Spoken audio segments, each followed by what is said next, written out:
Hello, this is Jabir Ghanem with more of the amazing Old Testament, and today we continue with the story of Moses from Exodus. So, the last time I stopped, which was 3 weeks ago, we stopped with the book of Vaira, which means come, go, because that is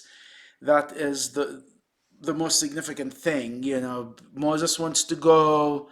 The Pharaoh keeps asking him to come, so that's why this parasha, this book, the chapters 1 through 6 are called Vaira. And chapter 7 continues in Vaira, and then we're going to do the next parasha as well today, which is called Bo, which means go, which is the first word in the next in chapters. I believe chapter 8. I'll know it when I get to it. But anyway, yeah, it's been 3 weeks, and many of you probably thought I was gone, but you are not going to get rid of me that easy. I'm committed to finishing the Old Testament and the New Testament with this broadcast, and I'm very excited about it. As I said earlier, I usually March and April and September and October are very busy for me. I help translate and interpret General Conference, and then for many of you, the General Conference of the church is 2 days. For me, it's 2 months, and that includes after conference. I have to edit and finalize all the talks and the translations done by me and other people in the team. So there's a lot of work that goes into it, but you always learn from it, and it's always great when it happens. This year it was 2 weeks before Easter, but it gets you, usually because it happens around Easter, it gets you in the mood for thinking about great things. It happens around Pesach, which is the Jewish Passover, and Easter for Christians. And it helps you think about the resurrection. It helps you think about the atonement. It helps you think about the relationship between Pesach, between the Passover and the atonement. And as I will show as we discuss Bo and Vaira, these two segments of Exodus, I'll try and point out the relationship. But really, from now on, the Savior, the atonement, is symbolically represented in the Old Testament. And this is the exciting part of the Old Testament, where you see all of these things happening, signs of the Savior in the Old Testament. So it's great. I enjoy Easter every year because it's also a time when I joined this great tradition of Lent. Not that I do Lent, but I do the part where I'm reading scriptures. I'm reading from the Book of Common Prayer and reading from the scriptures, the parts that focus about the atonement. So it's really a great part of the year, and you add General Conference to it, and it's really wonderful. So back to the Old Testament, back to Vaira, back to Exodus. We left Moses with Pharaoh. Moses has been commanded to take his people out. The Israelites are having trouble with that. Moses is having issues of self-confidence. The Pharaoh is having issues not letting them go. And I think the Pharaoh is kind of aided by this reluctance on the Israelite side, by Moses' lack of self-confidence and his sense of his own greatness and power. And so what we will see today, they are called the seven blows. In English we say the seven plagues. They were kind of plagues, but blows is the word that is used in the Old Testament. And we will see with these blows how Pharaoh's sources of power, the things, the arms of the flesh that he relies on, are going to be taken one by one, down to where he is completely humbled.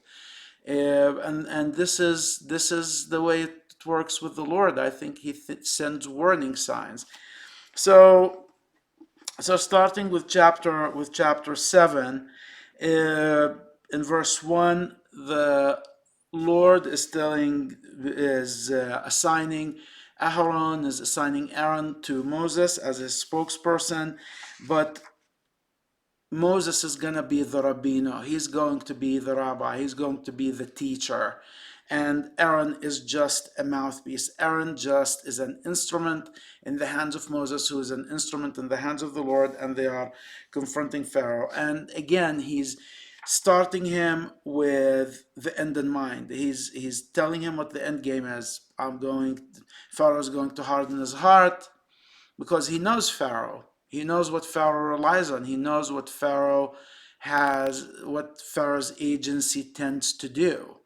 So he tells him what will happen. He gives him the big picture, but he says, you have to go and do this because I want to show the world how great I am. It's sort of an interesting missionary tool, because what will happen to Egypt will be spoken of amongst other nations, and that's how they will know that the Lord God of Israel is the God of the universe.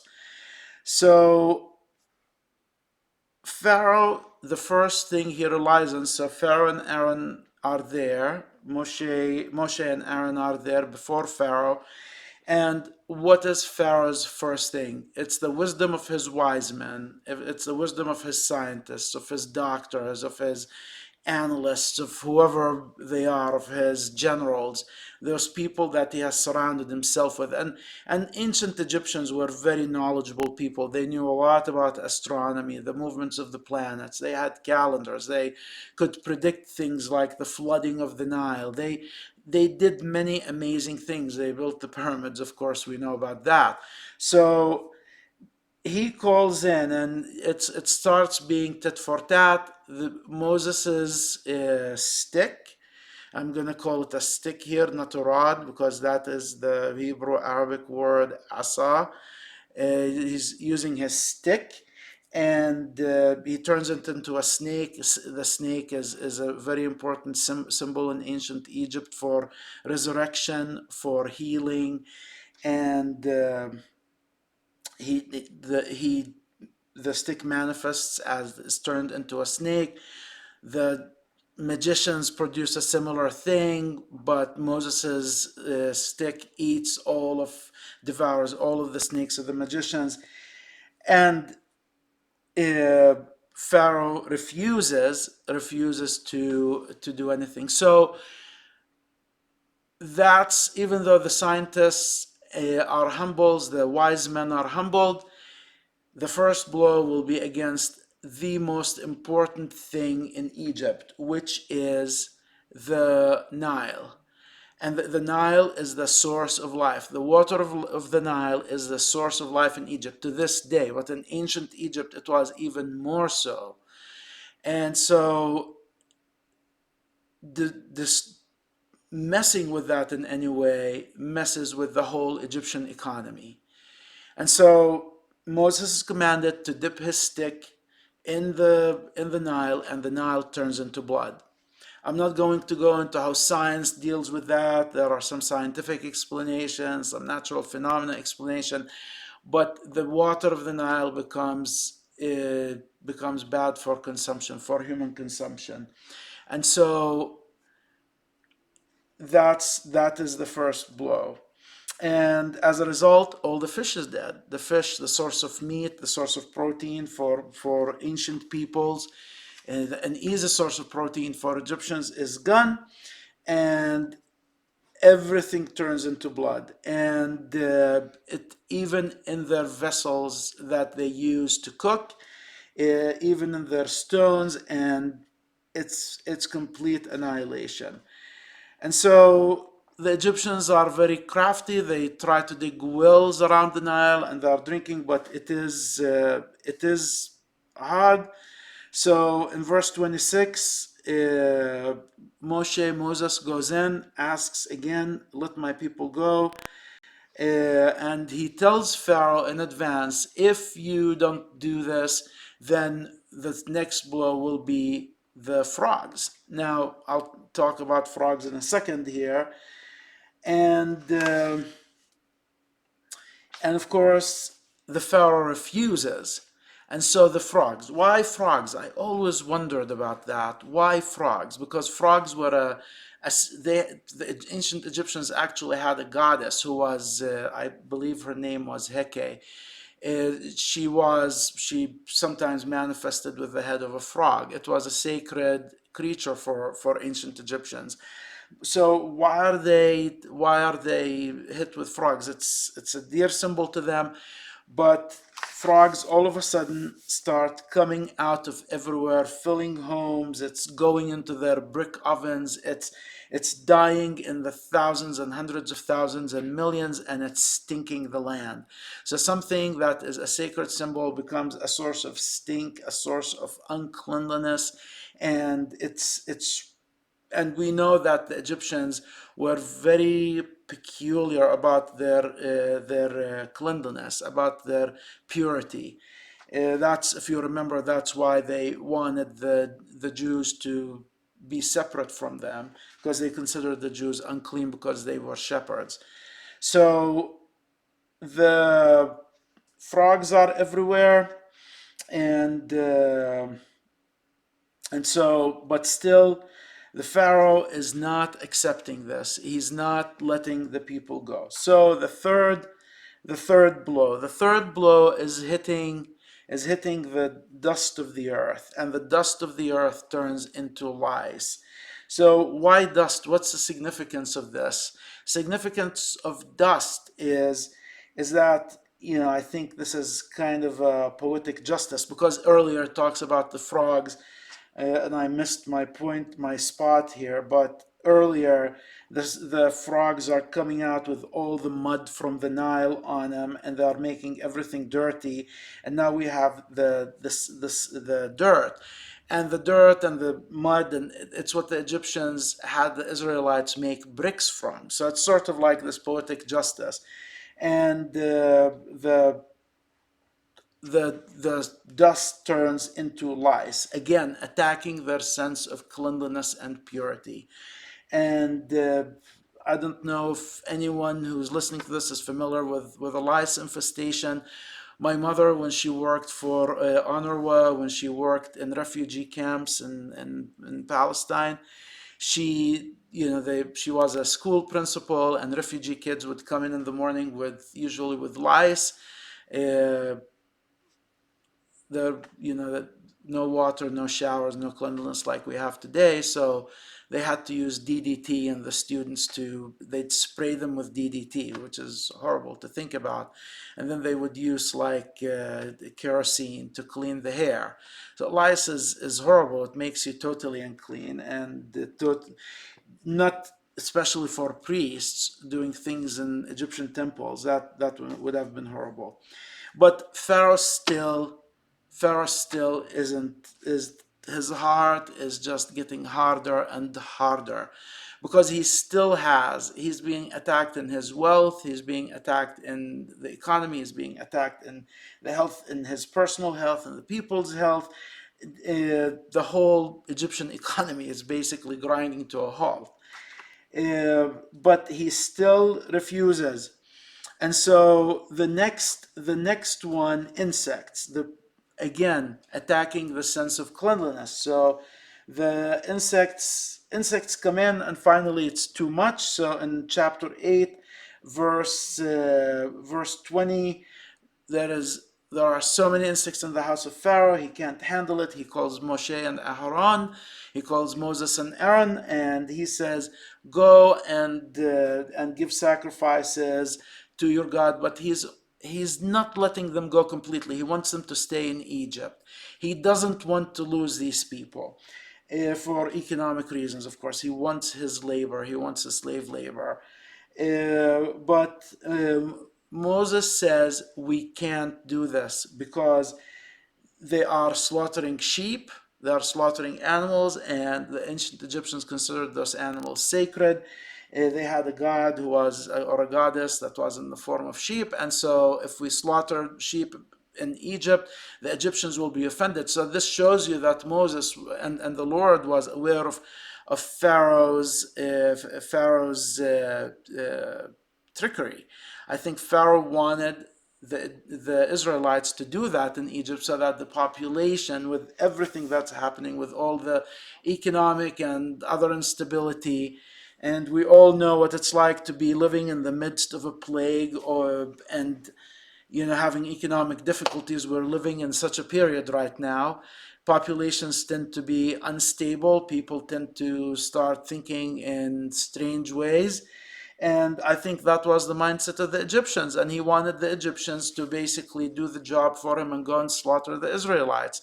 So Moses says, no, Moses says to him, they will stone us if we do this. There will be instability. So Moses' answer is kind of diplomatic, basically saying, do you really want this? Do you want this massacre to happen, or with all the instability that will ensue? Let us go 3 days away and do these sacrifices. But he doesn't tell him that we'll be back. But Pharaoh says that, and he says, go and pray to God for me so that this is taken away. And Moses does that in verse 25. And so in verses 26, 27, the insects are gone, but in verse 28, Pharaoh's heart is hardened again. So it continues. It continues. Now, think of this. I think of this in my personal life and probably in everyone's life. People who do these bargains with the Lord. When I was an infant in faith, when I didn't understand fully, not that I fully understand how God works, but when I was an infant in my faith, I always had these sort of negotiations and bargainings with God. If you do this for me, I'll do this. It was like a sort of a bargain process, a negotiation. If you do this, I'll do this. And it doesn't work like that, because we know what happens. Once we get what we want, we forget. Once we get the blessing, we forget the source of it. And I think that's what happens to Pharaoh. And I think that's why this story is really important. So chapter 9, then the big one. This is not the big one, but this is a big one. Because so far the cattle has been spared. And so now the blow goes after all the cattle of the Egyptians. And that is really interesting, because it says in verse 7, none of the cattle of the Israelites died. So all of a sudden, the fortunes of the people of Israel have skyrocketed, because the Egyptians have no cattle, the Israelites have cattle. And of course, the Lord would need those for sacrifices, or the Israelites would need those for sacrifices later. But there is this economic disaster. And but still, in verse 7, chapter 9, his heart is still hard. And while reading this story, you think, till when? Till when will your heart stay as is? Just let the people go. So in verse 8, they are going, and from the ovens they will get from ovens they will get the dust from the ovens, and they will throw it in the air while Pharaoh is there, and it will turn into boils. Again, these are the same brick ovens that the Israelites used to make bricks for Pharaoh's building projects. And again, it's attacking the animals and the humans. So neither humans or animals are ritually pure for them to do any religious worship. So the ancient Egyptians can't worship in their temples. And again, we lived the past couple of years in a similar situation. We have COVID, and because of COVID, you can't go to churches. I mean, some people do. You can't go worship. You can't go to places of worship, because not necessarily you're impure, but because, well, in a way you are. If you worship, then you're going to infect others. So again, but in verse 12, you think, Pharaoh, come on. His heart is still hard. And so the Lord tells Moshe in verse 12, go tomorrow and stand before Pharaoh and tell him, God, the God of the Hebrews, is saying, let my people go to worship me, because this time I'm sending more blows into your heart and into the hearts of your leaders and your people, so that you might know that there is none other like me in the whole world. And he tells him basically, if I release everything I got, if I go uh, raised earth option, with the raised earth option, then nobody will stay alive. I can do this all day long. You can't beat me. You've so far proven that you are nothing compared to me.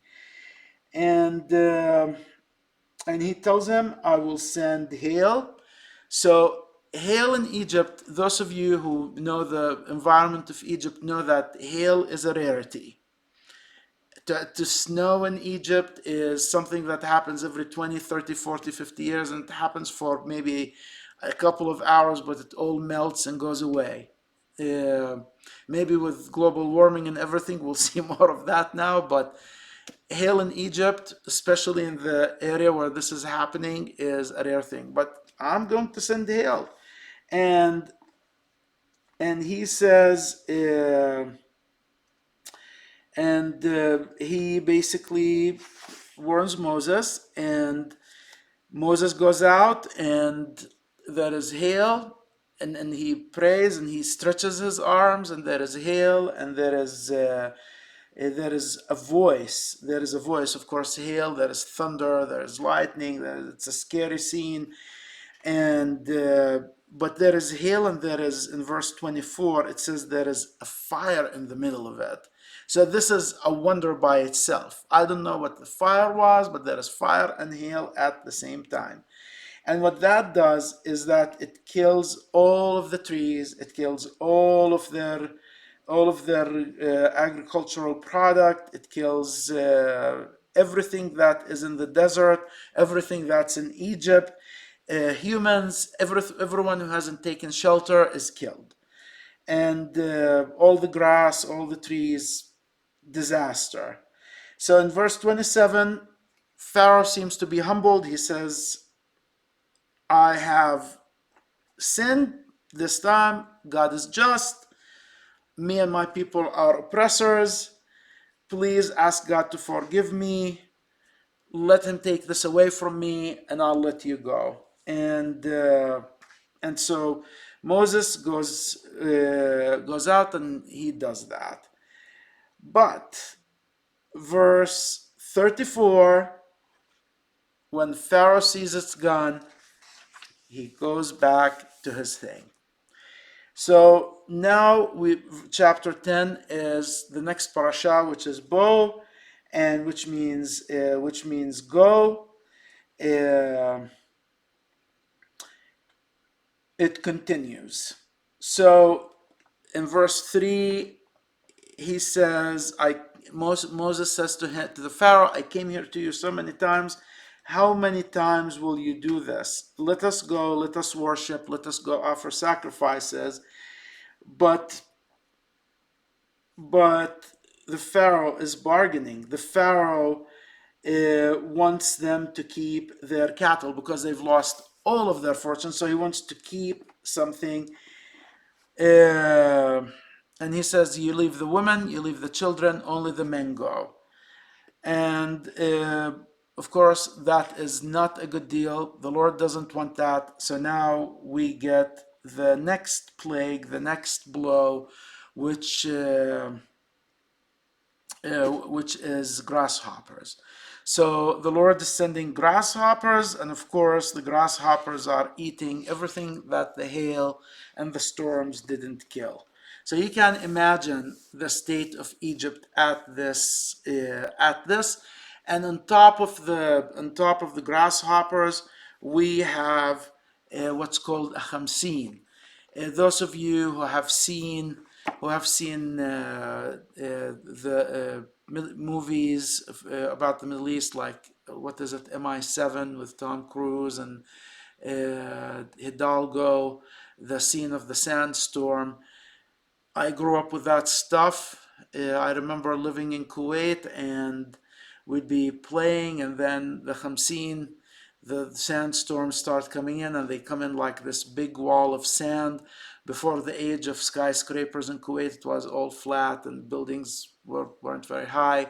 So you see this big, massive wall of dust, thick dust coming towards you, and you just have to run for cover into the building or into the house, and that stuff went everywhere. And you can't breathe. It's so fine you can't breathe.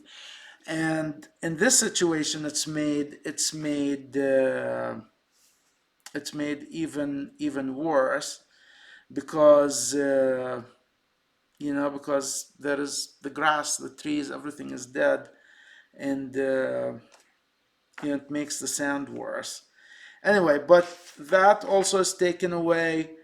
The grasshoppers go with the wind, and again, Pharaoh and I'm repeating this because I'm sure everyone who reads this story feels sort of agitated. You want this to end, you want to move on. But that is the exact point of the writer of the story. He wants you to show how patient God is. So far, it hasn't been the worst. He's just degrading the Egyptian kingdom. Everything that they relied on, their living, their economy, their power, everything is gone. And the only things that are not gone are really the people and their military. And those, we know how they will end. They are a part of the blows. I mean, we think of the blows of Egypt, but we don't think of what happens to their military in the end of this story. So the bargaining continues. It's about the cattle, and Moses is insistent on having the cattle. Pharaoh kicks him out, and he says, "You'll never see my face again." And Moshe says, "I will never see your face again." So, in and that's after and I've missed the other blow, which is in verse 21. Starts in verse 21, which is the darkness. The darkness.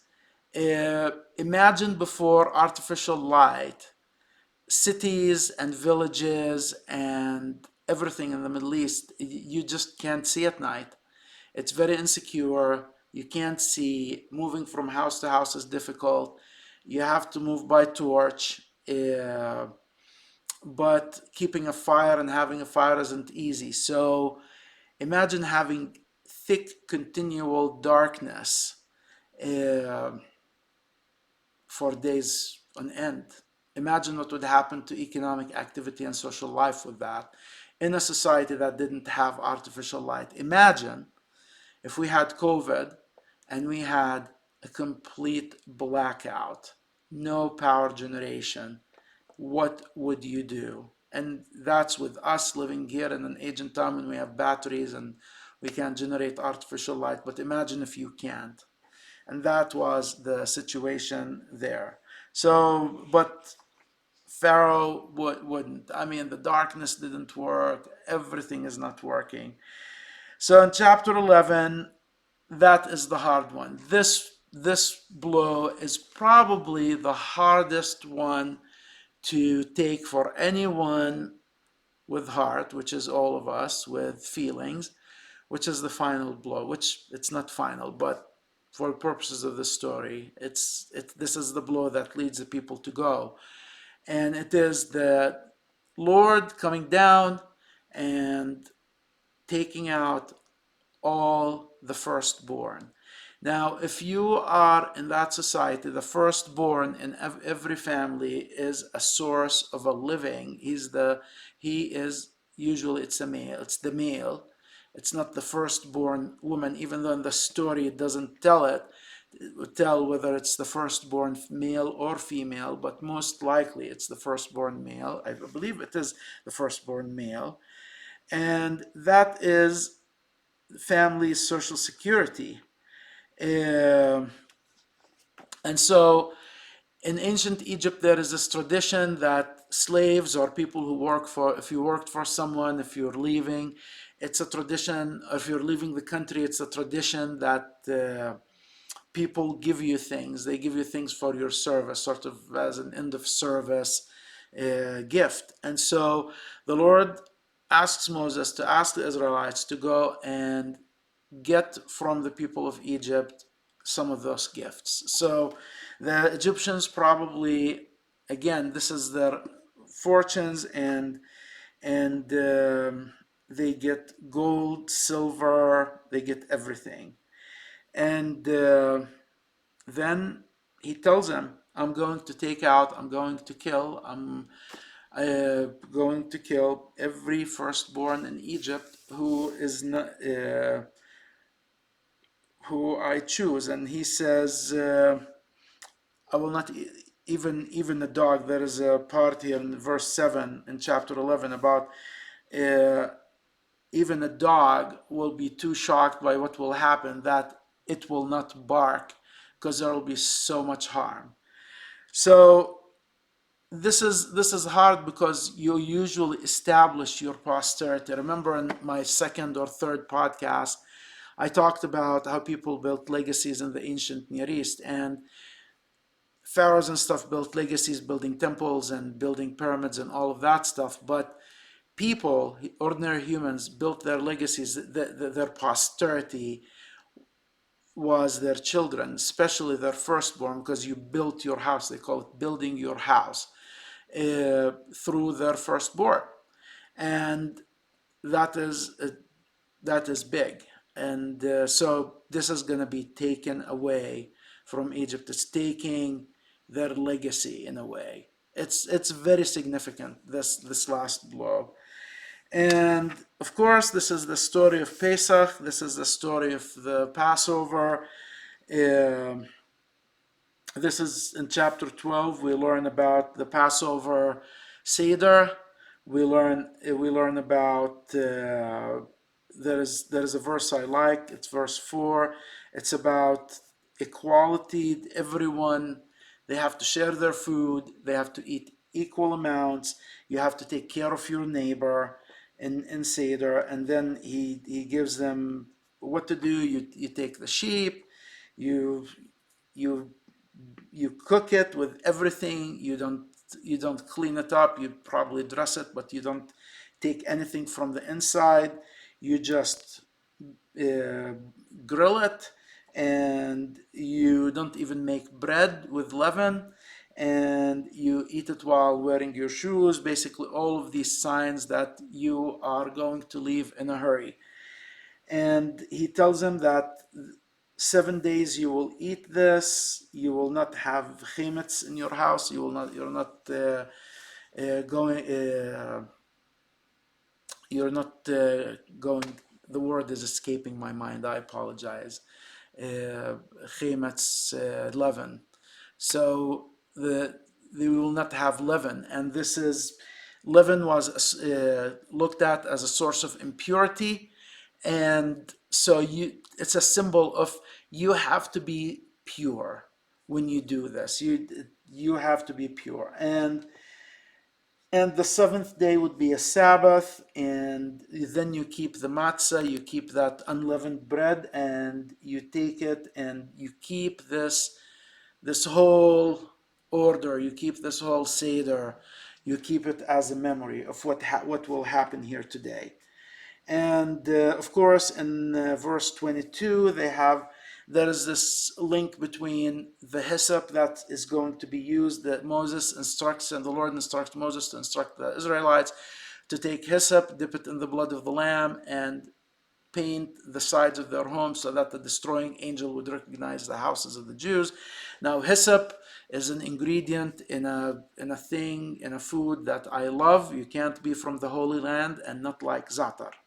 And so hyssop is the main ingredient, and it's a very good ingredient. It's medicinal, it's delicious, and it it's one reason we like it is because it also soothes your throat when you eat it. So that's when the Savior was dying. They dipped hyssop. They dipped hyssop in vinegar and gave it to him because it has that effect. It's very soothing because he was thirsty, and so it happens. The destroying angel, God Himself, comes down, and all of the Egyptians who weren't in Israelite homes, who didn't observe seder, they are all dead, and this is portrayed as a payback. Uh, in verse 27, it's payback for what the Pharaoh did when he killed all the firstborn sons of the Jews in the beginning of Exodus when we read the story. So it goes back to him. And the Israelites observe Seder. The Pharaoh is convinced, and there is this sort in verse 33. There is a sort of pressure now to let the Israelites go. They give the Israelites food, clothing, silver and gold, and everything that the Egyptians had pride in is gone, and the Israelites leave. Now there are huge discussions about the number of Israelites leaving. Of course, they didn't leave alone. They left with people who worked for them. They left with slaves. They left with strangers, and we'll read about that later. But they put the number at anywhere from 600,000 usually to 2 million people leaving, which is, it's really hard to imagine, but after 430 years living somewhere, probably you'd have that. Now, I can't read chapter 12 without reading verse 48, which is, if you have a stranger, meaning a non-Jew, and he wants to do Pesach, and he wants to do Passover, then they need to be circumcised. Anyone else who is not circumcised cannot eat from the Seder. So those of you who, I know this is, and I say this in a light-hearted manner, I hope, but just keep that in mind if you decide to do Seder during Passover, because that is not a kosher Seder. It's just an imitation Seder. A kashrut, a kosher Seder is done by people who are circumcised and who are Jews. So there you go. So, and that is scriptural. There was a discussion about it on Facebook that I saw in some church member, and yeah, so just keep that in mind. So finally, chapter 13, the Israelites leave, and the Lord tells Moses that you are going to this country of the Canaanites, the Hittites, the Amorites, the Hivites, and the Jebusites. And I swore this land to your fathers, and it's a land of milk and honey. And I spoke earlier about milk and honey. It's not literally milk and honey. It's basically, there's place for cattle. There is grapevines. Honey here isn't necessarily the honey from bees, because in the Holy Land that's not really a big product. Even though we do have a honey industry, it's not that big. I think the reference is to molasses from grapes. So they leave, and they are reminded again that Seder is for them to remember what happened. So this is where Bo ends, chapter 13, this parasha. So lessons learned, just to cap it up. This is the message, I think, the Old Testament, from beginning to end. Two messages, themes always stick to my mind.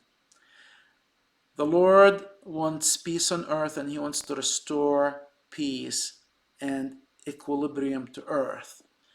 And of course, he tried to do that with, and I don't know if the word try is the right word to use, but tried to do that with the flood, but then he decided, no, that's not the way to do it. But whenever there are people who are in imbalance with him, they are punished. They are punished.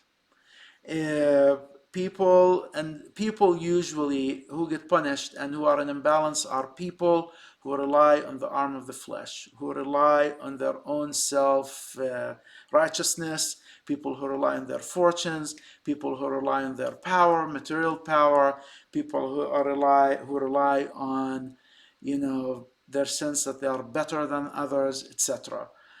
These are the people who lose balance with the Lord, relying on the arm of the flesh. And the Lord always is seeking to restore that balance. Uh, restore that balance. Pride is another message, and we'll see it over and over again. Pharaoh is the symbol of pride in the story. He is not done yet. Of course, he in the movie with Charlton Heston, with the Ten Commandments movie, we see him mourning the loss of his firstborn. We don't know how that happened, but probably it was a big blow for him, for his legacy, for his continuity. So pride, beware of pride. Anyway, that's it for this segment, and the next parasha coming up, the next chapters 14 through 18, Bishalach, parasha Bishalach, as the Jews call it. And I'll see you then. Thank you.